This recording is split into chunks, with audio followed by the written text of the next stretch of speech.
The Mannin Line with Andy Wint.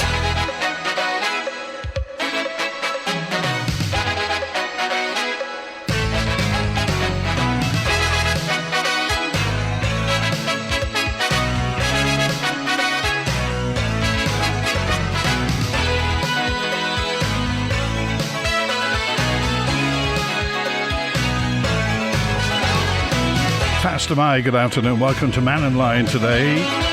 Minister for Justice and Home Affairs, Poole-Wilson, MHK, is with us. Also, Chief Executive Dan Davies. So if you want to talk about police, the constabulary, fire and rescue, cyber security, fireworks, prison, probation, emergency planning, civil defence, anti-money laundering, disclosure and barring, licensing, parole, road safety, or whatever's on your mind, then do get in touch between now and 1. So Faster Mai, good afternoon. Poole-Wilson and Dan Davies. Faster Mai, Andy. Faster Mai, Andy. Good to have you along. Thanks for being with us today. Let's get straight to the phone lines. And Julian, you're live with the Home Affairs and Justice Department. Oh, hi, Andy, and hello, Jane and Dan. Hi, Julian. Hello. Hi. I've got two questions for you, so I'll give you them both at the same time. What is the current status of the Isle of Man in terms of opting out of the new Pandemic Prevention, Preparedness and Response Accord? Are we able to opt out of the UK's, if they go through with it, if they do nothing and allow it to become subject to the Accord? And the other question is, I've also noticed that the World Health Organization intends to initiate over 300 amendments to the current international health regulations, including the removal of the paragraph, and I'll quote it, with full respect for the dignity, human rights and fundamental freedoms of persons. It seems that they're going to try and do this to the 194 member countries, granting themselves ultimate power and experience via Articles 13A and 42, surveillance of the public with the ability to lock down mandatory vaccinations via Article 18. Just wondered, do you feel that that should be something, because in theory you may have to enforce surveillance and arrests of Manx citizens under the controls of an unelected foreign diktat in the future. Have you got any kind of concerns over that? Thanks, Julian. I think just on the second point, I think it would be premature actually for me to comment without actually really having a full appreciation of the proposed changes that you're referencing. And I suppose the area that you're talking about is initially public health regulation, which in and of itself, Home Affairs isn't responsible for. But in terms of any changes that might come from an organisation like the World Health Organization, we would obviously monitor what is going on. And then, we have the power, and we do have our own public health regulations in the Isle of Man. So it would be a question really of monitoring what any proposed changes are and then taking stock of what it meant for the Isle of Man. And as regards matters of enforcement, obviously, when it comes to enforcement, we enforce against our own laws as opposed to somebody else's laws, if that makes sense. Yeah. And what about the opt-out option? If the UK decides, because this is an opt-out, it's a bit like organ donation, unless you send a letter to the WHO saying you don't want to be subject to their control over basically everything that we can do. If the UK was to allow it to happen, would the Isle of Man, do we have a separate opt-out ability, or do we just have to follow the UK? Again, Julian, I think it's one of those matters that without seeing the detail of what is being proposed, what the UK is planning to do and whether or not the Isle of Man is affected, it's quite difficult to comment. So, there are, for example, areas of UK legislation which we, by agreement, the Isle of Man decides to extend to itself, but we do that in full consultation with the UK and in the full knowledge of the implications. But I think at this point, it's not really easy for me to comment on this because it's not clear to me, without looking into it properly, exactly what is being proposed, what steps the UK would take, and obviously we would engage with them as to how potentially it may or may not affect the island. OK. Julie, just if you could summarise what your concerns are.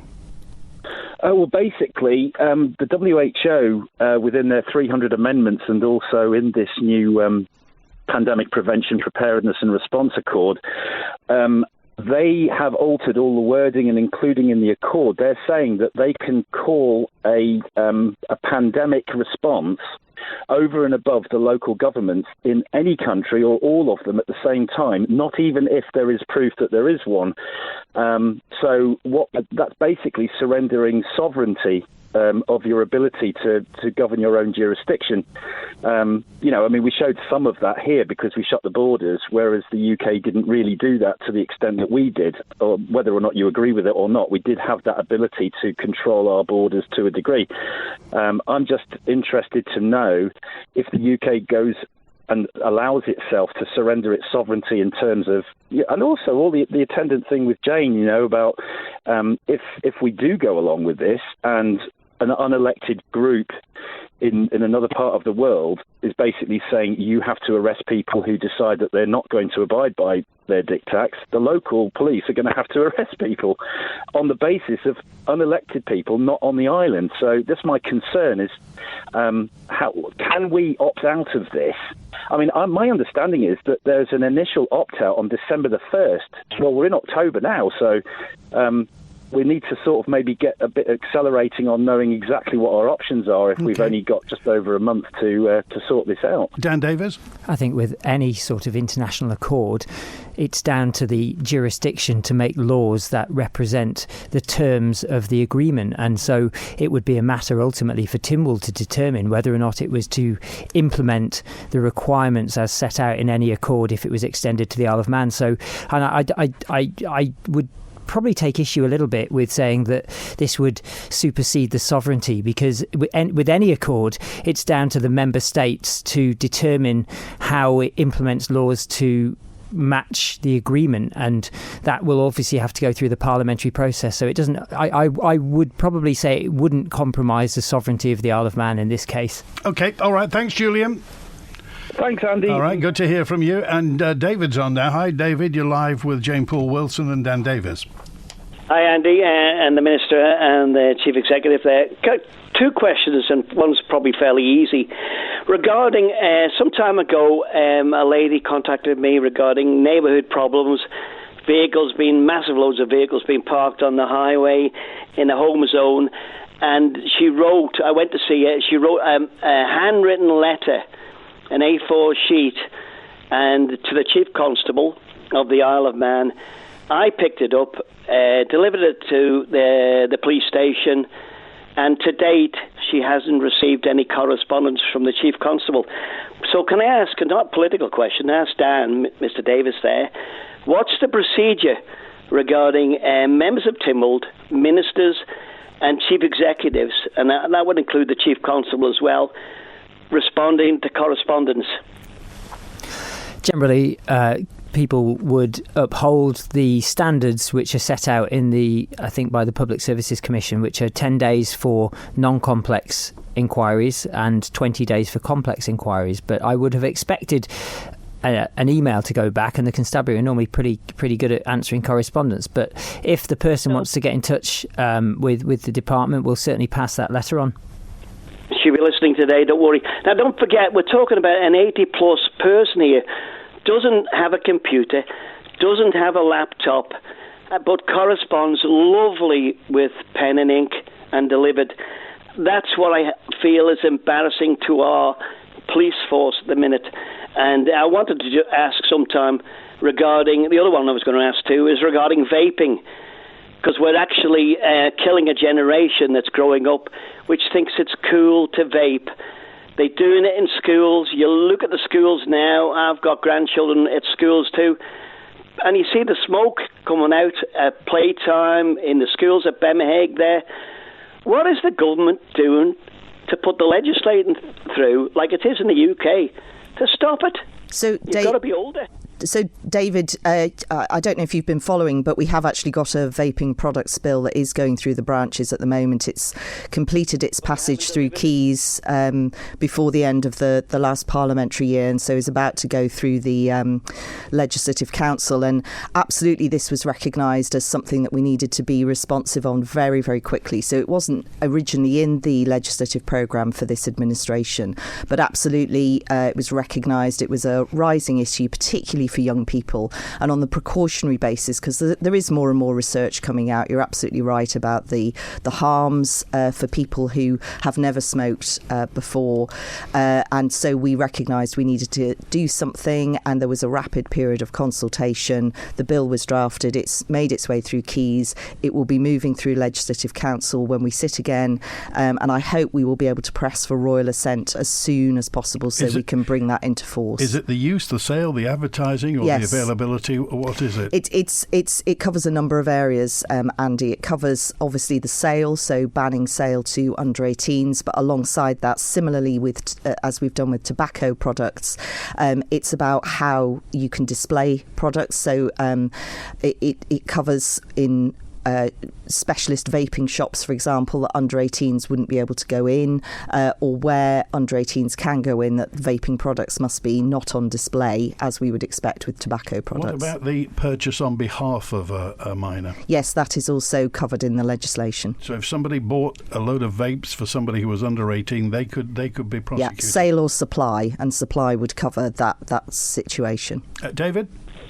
Andy, the crucial question is, when is it going to happen? Is it before Christmas?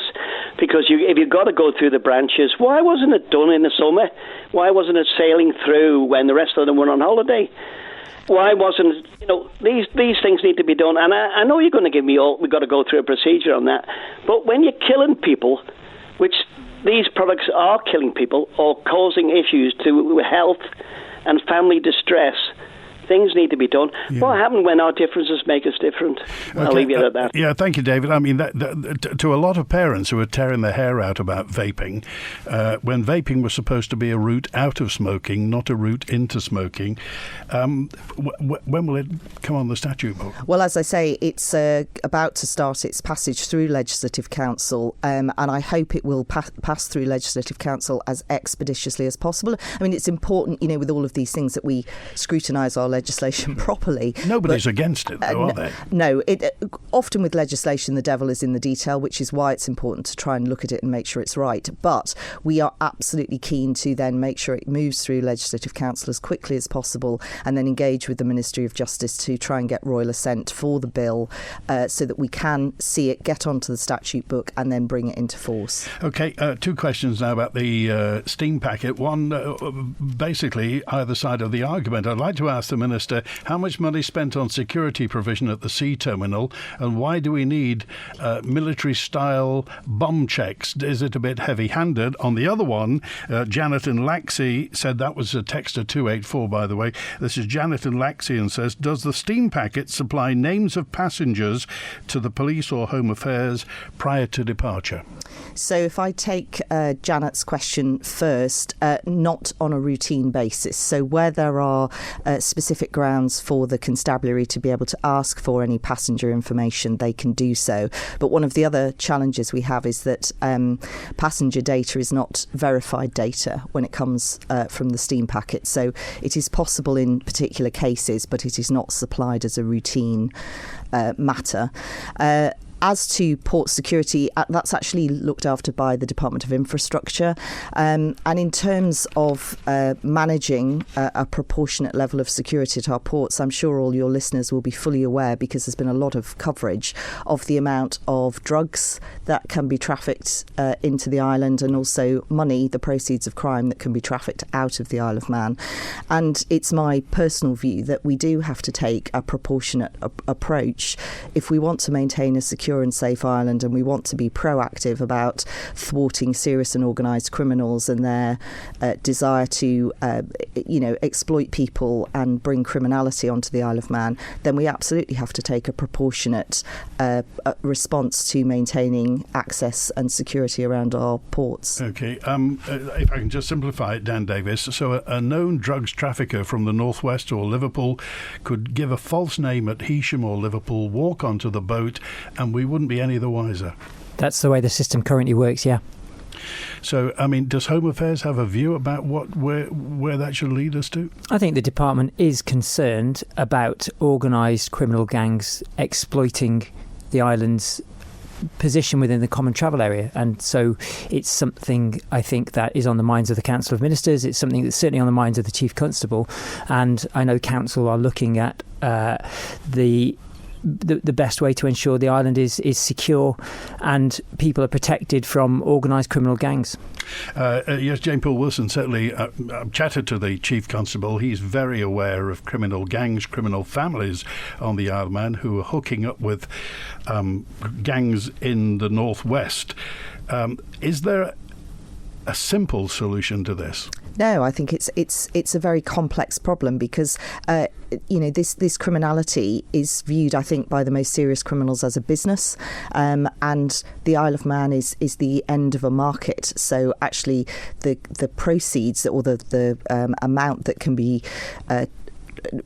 accrued from the supply of drugs into the Isle of Man is proportionately higher to what it would be in parts of the northwest in the UK. So it is a lucrative market, and I think our constabulary, I know, work incredibly hard sharing intelligence and engaging with Merseyside Constabulary and other police forces in the UK to try and do the utmost to be on top of this problem and to intercept activity. But it is a challenge when because we are part of the common travel area and that freedom of movement that we all enjoy. That is a challenge when it comes to trying to intercept and even try and track patterns of movement, regularity of trips. And so that is the piece that, there has to be a proportionate response if we are going to meaningfully tackle this problem and try and stay ahead of this challenge. So DOI is responsible for security at the sea terminal. What's the preponderance? What's the likelihood of police drugs dogs being there? So there are various powers for customs officers and also police officers, and that's why you will sometimes see people working in conjunction together and we do see police officers with drugs dogs both at the airport and at the sea terminal. We're live with Jane Poole-Wilson and Dan Davies. Yeah, the police take a targeted intelligence-led approach to keeping the borders safe or the ports safe. So they will act on intelligence and they will use whatever methods they need to do at the time to either identify known criminals or to act on intelligence. And they work together with colleagues from the Customs and Excise Division and also from the Immigration Division. What happens about the post coming in? So that's then a matter for the Post Office, but then also the Customs and Excise team have powers to intercept mail under certain circumstances. So they work together very closely and they do joint operations, which is the best way to try and disrupt criminal activity at the ports. OK, and just a final one from Mark for Jane Poole-Wilson. Surely it's not complicated. Why don't we show ID when we travel on the boat, just like we do on the plane? When you book online, you have to give all your details anyway. So I think, Mark, you make a very good point, and I think increasingly people are used to doing that. As I say, I think this is something that we are very, very alive to, and we are considering what is the sensible approach that the travelling public will absolutely understand and recognise is something they're used to doing, but is also a proportionate and important way of us trying to maintain our security and safety from these organised criminals. OK, 12:25. Juan, you're live with the Department of Home Affairs. Hey, good afternoon, Andy. Afternoon, Jane. Afternoon, Dan. Afternoon, Juan. Hi. I hope Head of News had the kettle on for you there and the coffee made, Dan. Back in the hot seat there. Can't comment, Juan. Obviously not. Just following on there, what Mark said, I think is quite right. I mean, a basic photo ID, I think, is acceptable now in for travel most anywhere without overreach of government. And the way our island's going, which is very multicultural at the moment, we don't know who's coming in and out. I think it's time for some basic kind of photo ID. I think most people would accept that. On the overreach of government, I mean, I know in the last 2 or 3 years people have thought that government and Home Affairs, etc., have had overreach all over the world, basically. And I'm looking at the digital ID bill, which had a short window and was shuffled through government very quickly in the UK during the summer. I had a question on that, basically on the same lines of what Julian was saying before. Your intent on following through with these digital ID bill, CDC policy bill, and hate crime speech bill, and the concerns of overreach of government in this. My other point is a crossover, really, between yourselves and Manx Care, because it comes into Home Affairs and it comes into the prison service. And that's vulnerable children at the island. Seems to be red flagging up a problem with the foster care and probation of children in danger on the island, and not having anywhere adequate to put these children when there's flags up within the system. The Ofsted report, I believe, was quite critical and was sent back by our government, who commissioned it, to be rewritten, which doesn't sound very healthy in itself, but was very, very critical of the running, especially at middle management, where there was there was a lack of experience, and at high management, where we've got no affinity to people who actually live here and actually have any kind of affinity to the island. They just take their £500 or £600 a day, which they're on for beer locums, and probably disappear in 2 years. So unlike yourselves, they haven't got an affinity here. The question I'll jump to, because it's quite long-winded, how many young people in the criminal justice system have been in care? Do you know that, Dan or Jane? Thanks very much, Stu. And I don't know the precise figure. It will obviously vary from time to time. What I do know from previous monitoring we've done, particularly with the police and social services, put in place, I think more than 18 months ago now, a programme called Operation Yarrow, which was absolutely designed to try and identify the most vulnerable young people, a number of whom would be children who are looked after, but not exclusively children who are looked after. And we would regularly see the sort of top 15 young people identified by Operation Yarrow, and a large proportion of them would be looked after young people. The reason they were coming to the attention of Operation Yarrow, because that was a whole programme designed to do exactly what you're talking about, identify young vulnerable children and young vulnerable adults, assess the nature of the risks around them, whether they were vulnerable to criminal exploitation or other exploitation, and then make sure services were working together, because these are often very complicated situations that require different services to partner together, as you've rightly pointed out.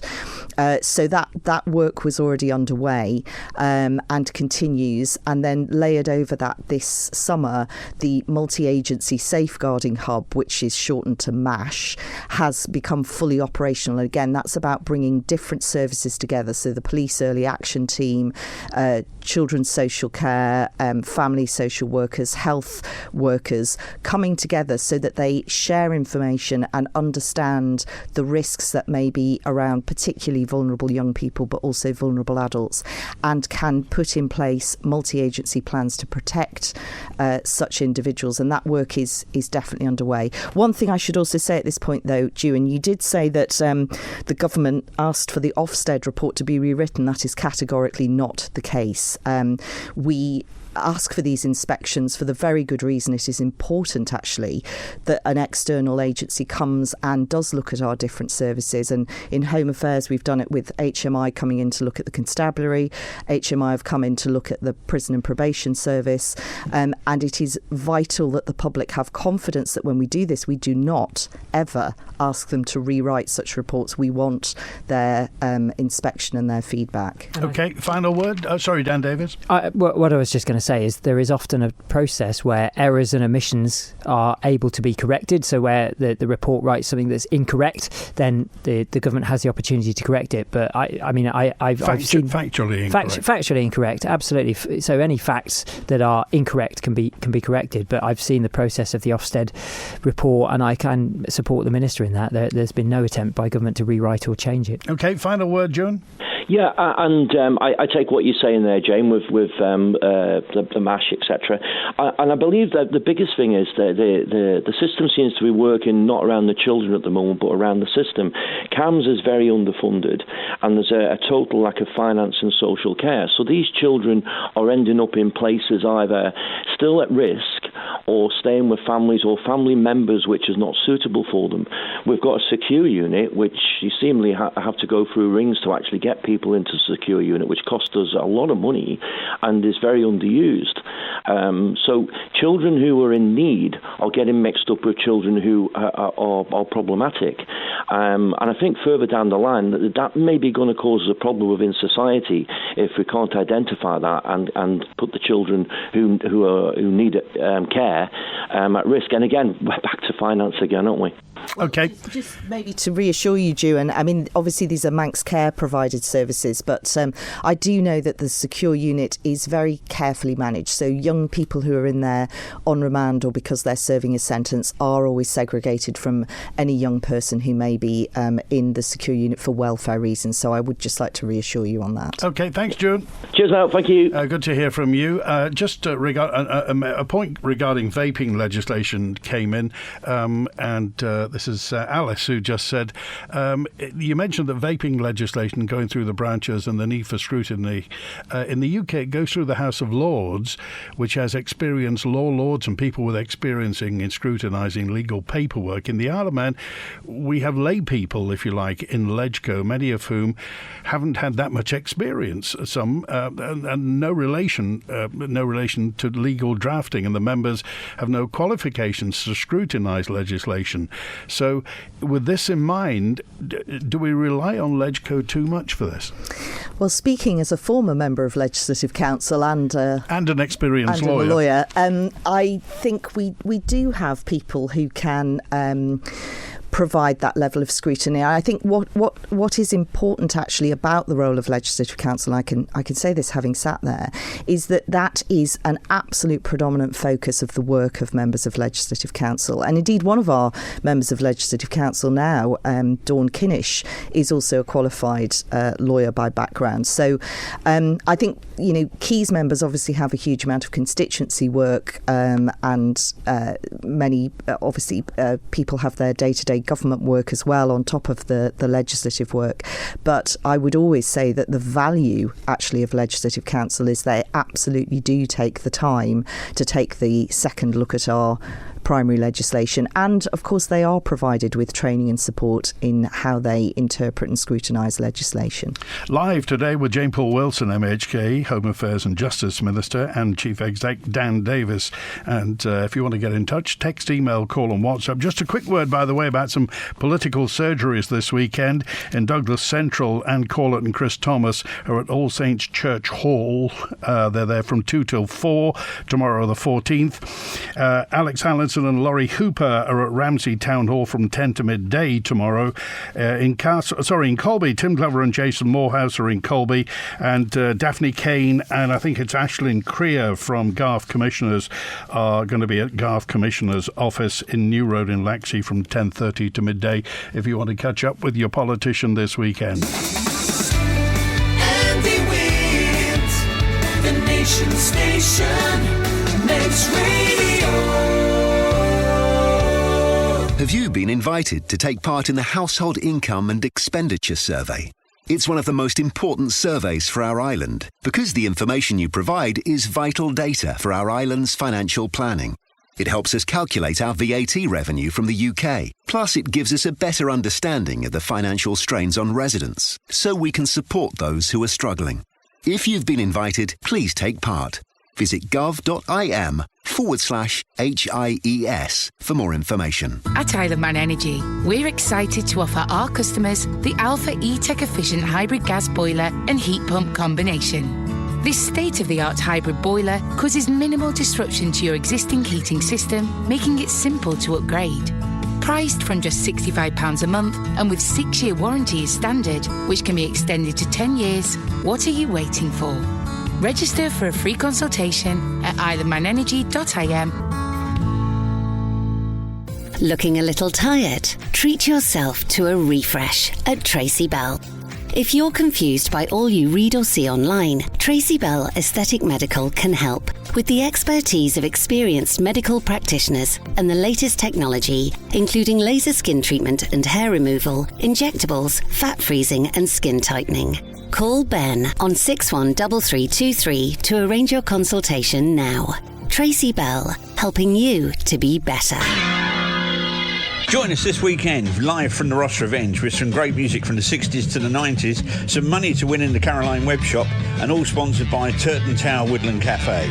It's Caroline North, live from the Ross Revenge with Manx Radio. Radio Caroline North, back on 648 and 1368 AM. The Mannin Line with Andy Wint. With Jane Poole-Wilson and Dan Davies as well. Last week, the High Bailiff was critical of the delay of bringing in the Sexual Offences and Obscene Publications Act. Forced to sentence a man who sent sexually explicit content to children over the internet using the Communications Act, which basically is as if he made nuisance phone calls. Where are we on the Sexual Offences and Obscene Publications Act? So we have an implementation work programme running, and we published the plan for this, and the aim is to have the Act in by the end of this year. And the reason this takes time is because it's not as straightforward as just switching on the Act and it coming into effect. There's a lot of work that goes on around training for police, prosecutions. There's a lot of work that goes on around the guidance around implementation of this legislation.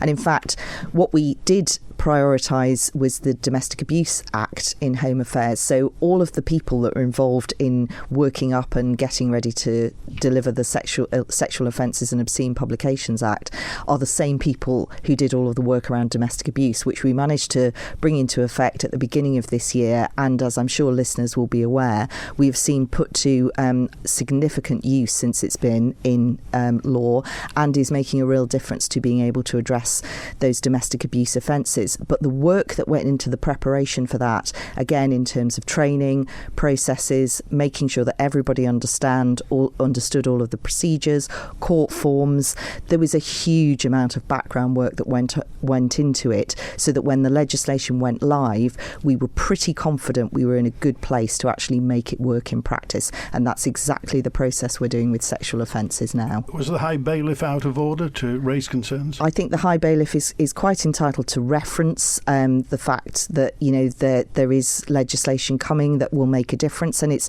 absolutely the case that our sexual offences legislation was out of date, and so it is the right thing that we have modernised that legislation. But I think we also have a responsibility when we bring in new laws to make sure that we're on top of how they're going to work in practice, so they are as effective as possible. OK, Eddie, you're live with Jane Poole-Wilson and Dan Davies. Hi, Eddie. Hi all. My question is to do with an article which I think I read last night. I think the fellow's name is Alex Scott, and I think he was an ex-press officer for chief ministers, numerous of them, I believe. What's the question, Eddie? Well, the question is, he is actually claiming that Tim Crocall is proceeding with everything against government rules. Okay, now, in particular, what is it? Well, give me a chance. Give me a chance to explain it. One of them is, he said that some of these manoeuvres he's making, like pre-ordering such and such a thing, needs Tynwald approval. It also needs approval from the public, so on. But he seems to be bypassing them all. Who is right? Is it the Alex Scott, or is it Is this the wind turbines you're talking about, Eddie? Yeah. Oh, yeah. I think you're referring to Alistair Ramsey, who's written a note about his former media officer for the government, who's written about this. Have you seen this, Jane Poole-Wilson? I have, and thanks, Eddie, for your call. Obviously, this is not a Home Affairs matter, but I think the situation is that, of course, there are rules and procedures. They're the planning system, and no one can proceed to act without acting in line with the standards standards and rules and procedures around the planning system. So I think we have to be very clear that system operates, and that anyone, whether it's Manx Utilities or otherwise, would need to operate in line with that. Okay, all right, Eddie. Is there somebody wrong then? Is somebody out of order by what they're doing? Which one? I don't think there's anything that has happened to date that is out of order, against the law, or out of step with the planning system. I think it's wrong to suggest otherwise. Okay, all right, thanks, Eddie. Now, your department plan stated that a report on and an update for the road safety strategy was due by June 23. Is it around? We have been conducting a review on the road safety strategy, actually, because we agreed we would, well, when the road safety strategy initially came in, it was agreed there would be a sort of midpoint review just to take stock of the actions. So that work has been ongoing to look again at actually what has been effective so far, and what else we might want to focus on if we really want to focus on reducing the number of killed and seriously injured on our roads. We are due to publish the output of that in due course. Okay, now regarding, I remember when this was brought up last time you were here, and it was regarding drug driving, and the former Chief Constable in his final annual report warned of substantial shortfall in the police forensic science budget due to the cost of bringing drug driving prosecutions. I think you mentioned last time, Dan Davies, £600 a time, isn't it, for a drug test? It's between £600 and £1,000 a time for an evidential blood test, yeah. So, I mean, this is, I'm not saying it's come out of nowhere, but I mean, it's come in the last 10 years. So, is there a budget for this? Can the police afford to do it? Well, no, it's continuing to rise, and the police forensic budget is actually relatively small, and these costs continue to rise. People, if they're stopped for drug driving, will have a roadside test that tests for the presence of cocaine and cannabis in the bloodstream, and if that roadside test shows positive indication, then it will go away for potentially an evidential test, which costs between £600 and £1,000, and the police are stopping a lot of drug drivers at the moment. So it's fair to say this is wiping their budget out, this forensic science budget out. Yes, it is. So where do we go from here? Well, I think it's an ongoing challenge. The department is stretched for funding and budget like any other part of the government, and so we're having to absorb those costs from elsewhere, but it's a challenge. I think the former Chief Constable said there was no facility for urine testing on the Isle of Man. No, we have to follow Home Office approved standards for testing, so there's no facility for urine or for saliva testing either that's evidentially approved, so we have to go with the blood test at the moment. Jane Poole-Wilson, is this an appeal to Treasury, or can you reallocate the Home Affairs budget? So, I mean, as Dan has said, Home Affairs, like all parts of government, is in this inflationary environment is under pressure. And I think the challenge for all of us is not simply to turn to Treasury every time our budgets come under pressure. I think we do have to work very hard ourselves at identifying how we prioritise the spending of our funds. I mean, in Home Affairs, our budget is about 89% of employee costs, because actually most of what we spend is on frontline services, police, fire and rescue. 89%? Prison and probation, and our emergency services joint control room. So we have relatively little room for manoeuvre when it comes to the inflationary environment that we're in. But it is about working very hard to do the best we can with the budget that we have, including prioritising that when it comes to investigating different criminal matters. Well, matters aren't going to get easier financially, Dan Davies. So when does the Home Affairs Department set its budget? Well, we go through the same process every other part of government. The budget process starts sort of around July, when different parts of the government start pulling together what the financial cost pressures might be.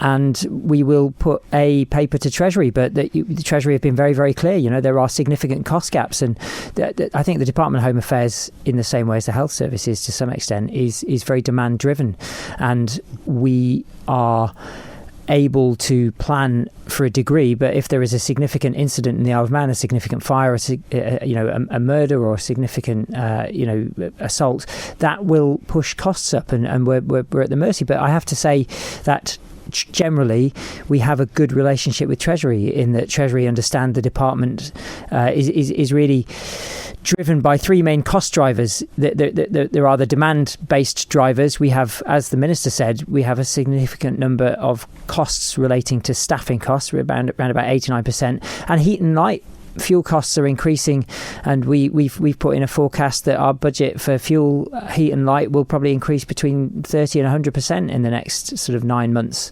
Just to go back to the drug thing, at the moment tests are sent off the island, is that right? That's correct, yeah. Is there any plan for an on-island testing centre? We don't have the throughput to justify the investment of an on-island forensic service for that kind of testing. So we've got a good relationship with the UK and with UK labs, so we've come to arrangements with other forces who do our forensic testing for us.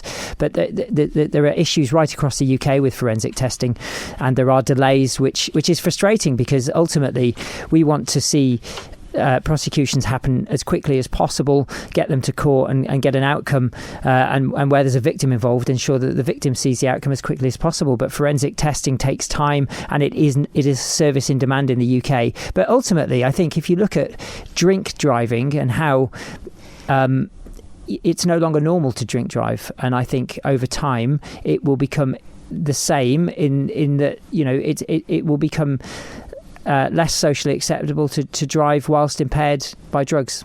OK, we're live with Home Affairs today on Mannin Line. It's 13 minutes before 1. We make oil heating easy with our range of services. Whether it's our free smart tank monitoring systems or just our efficient all-island deliveries, Ellen Bannon Fuels has it covered. Call us on 844 000 to find out more.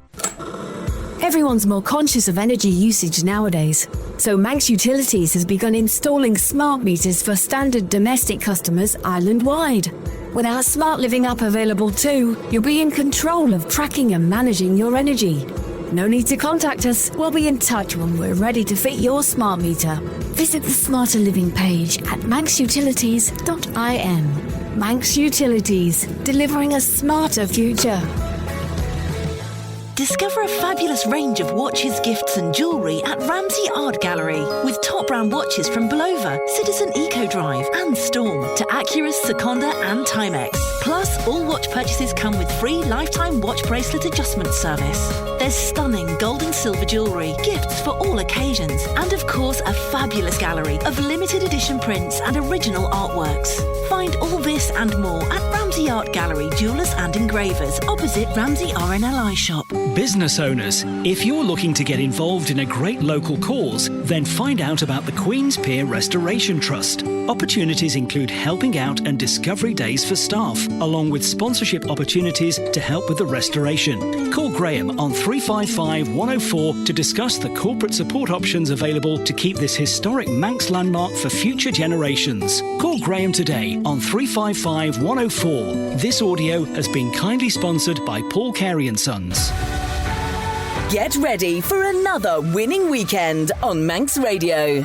And this weekend, you could win £200 to spend at the Other Place in Ramsey, courtesy of Millichaps, the only place you need for a great new look for your home. Visit manxradio.com and answer the competition question for your chance to win. You can enter as many times as you like. And then make sure you join us for Manx Radio Breakfast on Monday morning to find out if you're the winner. Make this your winning weekend with your nation station, Manx Radio. The Mannin Line with Andy Wint. Jane Poole-Wilson, MHK, and Dan Davies, the Minister and Chief Executive Officer from Home Affairs and Justice here. Stephen, hello, you're live with Home Affairs. Good afternoon, Minister, and good afternoon, Dan, afternoon, Andy, and most importantly, good afternoon, listeners. If I could, if you could indulge me, Minister, I don't really want to talk about your position as Minister for Home Affairs, but I'd rather, if I may, talk about your position as Deputy Chief Minister. I think that is your other title, is it not? That's right, Stephen, yes. Yes, now, what I'm concerned over is there seems to be certainly it seems to have been accelerated within this Tynwald and this Comyn, and that is the protection and the definition, and how do we ensure that the Isle of Man we remain a small country within the family of the UK, and we don't become a county whereby we farm a lot of our operations out to the UK. I'll give you a couple of examples, if I may. I think it's the Tolson report over housing, and one of the reports in that is to allow the off-island provider to administer it from there, and also invest and buy in housing stock. Now that could be done, could it not? We could allow local authorities to invest money if we've got money to spend. So that's my first example. It doesn't appear that the very people that we would expect to protect our island and the uniqueness of it are doing so. Then we look at the desire to give up work permits, and my argument would be, if it takes so quick to process a work permit, then the argument could be, why get rid of them, because it does give that comfort to people. And then we have where government employs and nominates a lot of people from the UK to senior positions who don't have that connection to the island, and we bring their ideas in, and we end up with another UK type department which runs to a UK standard. And let's just look at the recent problem we've got, whereby we've lost a separate supermarket, which does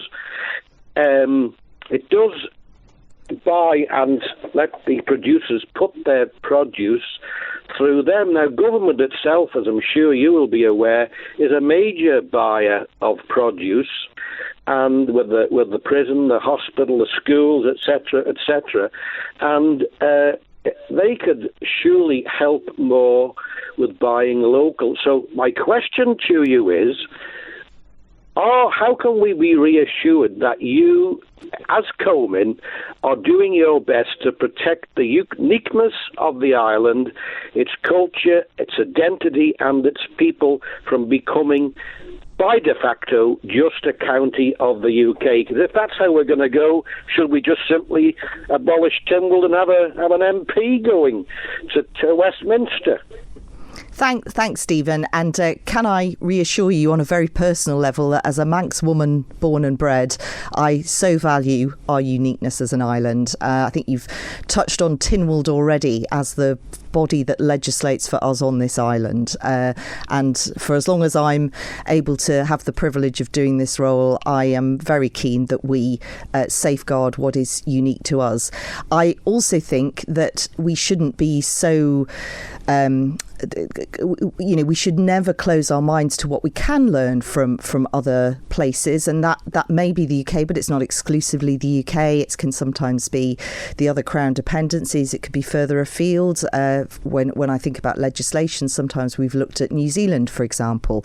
But just picking up on a few of the points you've raised, Stephen, I think on the Tolson report around the possibility of a housing association, that actually set out 5 different options, 2 of which were to look at whether or not coming under a UK housing association umbrella would be of interest to the Isle of Man. But in no way is there any decision to do that. Indeed, this is a matter that will be debated in Tynwald next week, and I think the Tolson Partnership itself has suggested that option 1, whereby the DOI housing stock initially be moved into a housing association, might be the best way for us to evolve ourselves if we wish to go down that route. So I think we have to be very, very clear that in asking any external provider to conduct a review for us and to provide some evidence-led information to help us form policy, it is then a matter for Tynwald and Council of Ministers to determine together what is the right thing to do for the Isle of Man. And so I do not regard that as farming out anything, and we wouldn't do that. I think you touched on the recent acquisition of ShopRite by Tesco, and you mentioned government government and the amount of procurement we do. And I think you're right. It's absolutely right that when government is able to procure services or food and so on, that we look at how procurement best works and to support our own economy and our local suppliers. So that is absolutely something that we can do and will do. OK, all right, Stephen, thanks for that. We're just about running out of time, so I've just got a couple of very quick points here for Jane Poole-Wilson and Dan Davies. Helen, why don't we get tough with speeding? Every other car through Crosby is over the limit. Big fines and points would help. Surely this is an easy thing to solve. Surely nobody needs to speed on the Isle of Man. Couldn't agree with you more, Helen, in terms of I'm absolutely passionate, and Crosby being a lovely part of my constituency, Middle, I absolutely empathise with your feeling on that. I was really keen actually that the Police Road Safety Unit worked in collaboration with Moran Commissioners and the school to put up the signs around our locality, Slow Down in Moran. And I think wouldn't it be good if we could all be a little bit more considerate as we drive through each other's areas on this wonderful island and respect the desires of the public to be able to walk and cycle and feel safe on their roads. So agree with you, Helen. OK, Dan Davies, do we have any speed cameras on the Isle of Man? There are no speed cameras on the Isle of Man, Andy. OK. And any plans within the department? Is anybody mooting the idea?